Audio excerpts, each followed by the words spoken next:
Whenever I think of Max Domi, I think of a few things.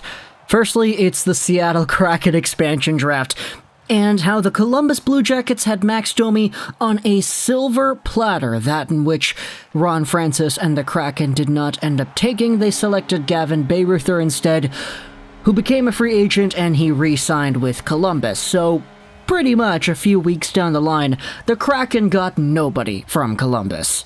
Either way, though, you have yourselves Max Domi as a guy that was available and who was a few years removed from being a top point producer on the Montreal Canadiens. He had 72 points back in 2018-19, 28 goals, 48 points, a boatload of penalty minutes too. He was a plus 20, and Canadiens fans back in 2018-19 were over the moon. He was in his early 20s, and he just came over after being traded for in the, what was it? Who was the trade that sent over? Galchenyuk, that's who it was, right. The Alex Galchenyuk trade all those years ago saw Max Domi make a new home in Montreal in 2018-19, and he was absolutely fantastic. But the year after that, 2019-20, was a rough year for Domi in terms of the expectations and living up to those expectations. Now, 44 points in 71 games isn't bad in the slightest. In fact, he was the third best point guy on the team. He was really good, but a lot of people still had that stigma. Okay, he had 72 points last year. What happened this year? Why did he drop off in goals and assists this year? What happened to this guy? Why is he a -3 now? And it got even worse in the playoffs because against the Pittsburgh Penguins and the Philadelphia Flyers in the play-in series and the first round, Domi only had 3 points in 10 games. We had the emergence of guys like Kotkaniemi and Suzuki, and Domi was playing on the fourth line because he didn't want to move to the wing. He wanted to stay at center, and it got really ugly until the Canadiens traded Domi to Columbus. It was a really weird situation, and the Canadiens got Josh Anderson in return. The Habs signed him to a long-term deal, the Blue Jackets signed Domi to a short-term deal, and now we're taking a look at things a year later and saying, Josh Anderson was pretty good with the Canadiens. He was really hot and cold. When he was cold, he was really cold, but when he was hot, hey, he was really going out there scoring points. But for Domi, oh boy, things got weird with Domi because we had ourselves a whole bunch of problems with the Blue Jackets, not just with Domi, but with all the other guys too. Dubois, with Laine, with the goaltending, the consistency there. Things were all over the place with the Blue Jackets, and John Tortorella being at the helm of things definitely didn't help in making things any better. Max Domi finished off the 2020-2021 season with 24 points in 54 games played, as many penalty minutes as he had before, in fewer games, mind you, and only 9 goals. He was a -18, and he was one of the actual top guys on the team. If you go over to the Columbus Blue Jackets for last season, hey, Domi was out there top 5 in scoring, so there's kind of your indication as to how good the Blue Jackets were this year. And now, according to Elliotte Friedman, in the most recent episode of the 31 Thoughts podcast, he believes that Domi is now being shopped once again by the Blue Jackets. Friedman notes that Columbus believes Domi is not a fit in the organization, and they're trying to move him to a team that is a better fit.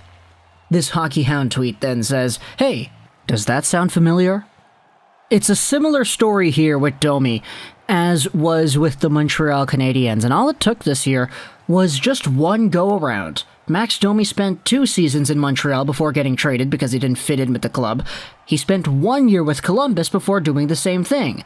Mind you, in Arizona, he played 3 seasons with that team before then getting traded to Montreal the first time. So Domi, in a position where apparently the Blue Jackets are shopping him now, is in a really peculiar spot. He's been bouncing around from team to team to team, and one may have to ask, okay, well, what's next? I don't want to make this an entire thing about Josh Anderson and the trade. Oh, is this a win for the Canadiens or whatever? We already spoke about that. Things can change in the long-term future, but for now, Josh Anderson provided a really good spark for Montreal, helped them go to the finals and whatnot. For Domi, I mean, he was getting benched and he had fourth-line minutes and he was being played less and less as more things happened in the system throughout the year with Tortorella. It was a really strange year for everybody everybody on Columbus, and Domi definitely had the worst end of things. Now, I get it, it's a pandemic, we had ourselves a weird season where things were not as secure as they had been before. And the fact is, with this virus being something that targets your immune system, it really made things difficult for guys like Domi who struggle with type 1 diabetes, for example, because that kind of affects your entire immune system as well. There's an extended layer of fear that is added onto when you consider those who have other immune system problems in their body, like Domi has. But either way, you know, he went out there, still played, had himself the points, and ultimately had himself a career-low season. Like, if you do the math here, 24 divided by 54 multiplied out by 82, he would have been on pace for 36 points. Hey, his lowest point total before was 38 in 59 games played. So, Domi has really fallen off in terms of the point production. Again, Columbus was bad this year. Everybody on Columbus kind of had a down year. But it really gets worse when you consider the particulars about the situation here. Domi, when he was traded from Montreal, was an RFA, and the big contract negotiation process that went down was, hey, the Habs wanted to go long-term, Domi wanted to go short-term. Domi wasn't willing to go long-term, and he wanted to stay at center, a position on the Canadiens that wasn't all too guaranteed with the emergence of Suzuki and Kotkaniemi, not to mention the fact you still had Deneau. So, Montreal traded Domi to Columbus, and he signed a 2-year contract with a $5.3 million AAV. Maybe that's why the Seattle Kraken didn't want to take this guy. But again, you know, as we noted, a 2-year contract only. This was signed last year. He's got 1 more year left at $5.3 million. And what he did last year when he signed the contract was he ultimately bet it on himself. He wanted to say, okay, I can go out there, maybe get 35 to 45 points in a 56-game season, and the year after that I'll improve. I'll get 50 points in 56 games, or 82 games, or whatever it is, 70 points in 82 games, and then I'll get a big payday in the 2022 offseason, because that's the way I envision my career to go. I believe in myself to go out there and produce at just under point-per-game levels again, so I'm really setting myself up for a UFA period where teams are bidding on me like crazy. But the way things went down in 2021, oh boy, he was scoring at a 36-point pace. He goes out there, let's say he does worse. Let's say he gets 30 points in 82 games next season. What's going to happen when he tries to negotiate a contract then? He's going to go out there and ask for a certain amount of money. They're going to be like, no, you scored 20 points last year. Why would we give you that amount of money? Why would you give you the same amount of money that you got this year in this previous contract, next contract? He's not going to get $5.3 million if he continues playing like this, and the way things have been going down, it makes complete sense to me as to why the Blue Jackets would be like, yeah, okay, here, we're going to try to shop you, try to send you to a team where you can actually succeed, because clearly with our club it's not working out. It's just funny because this is the same story we have seen the previous 2 teams.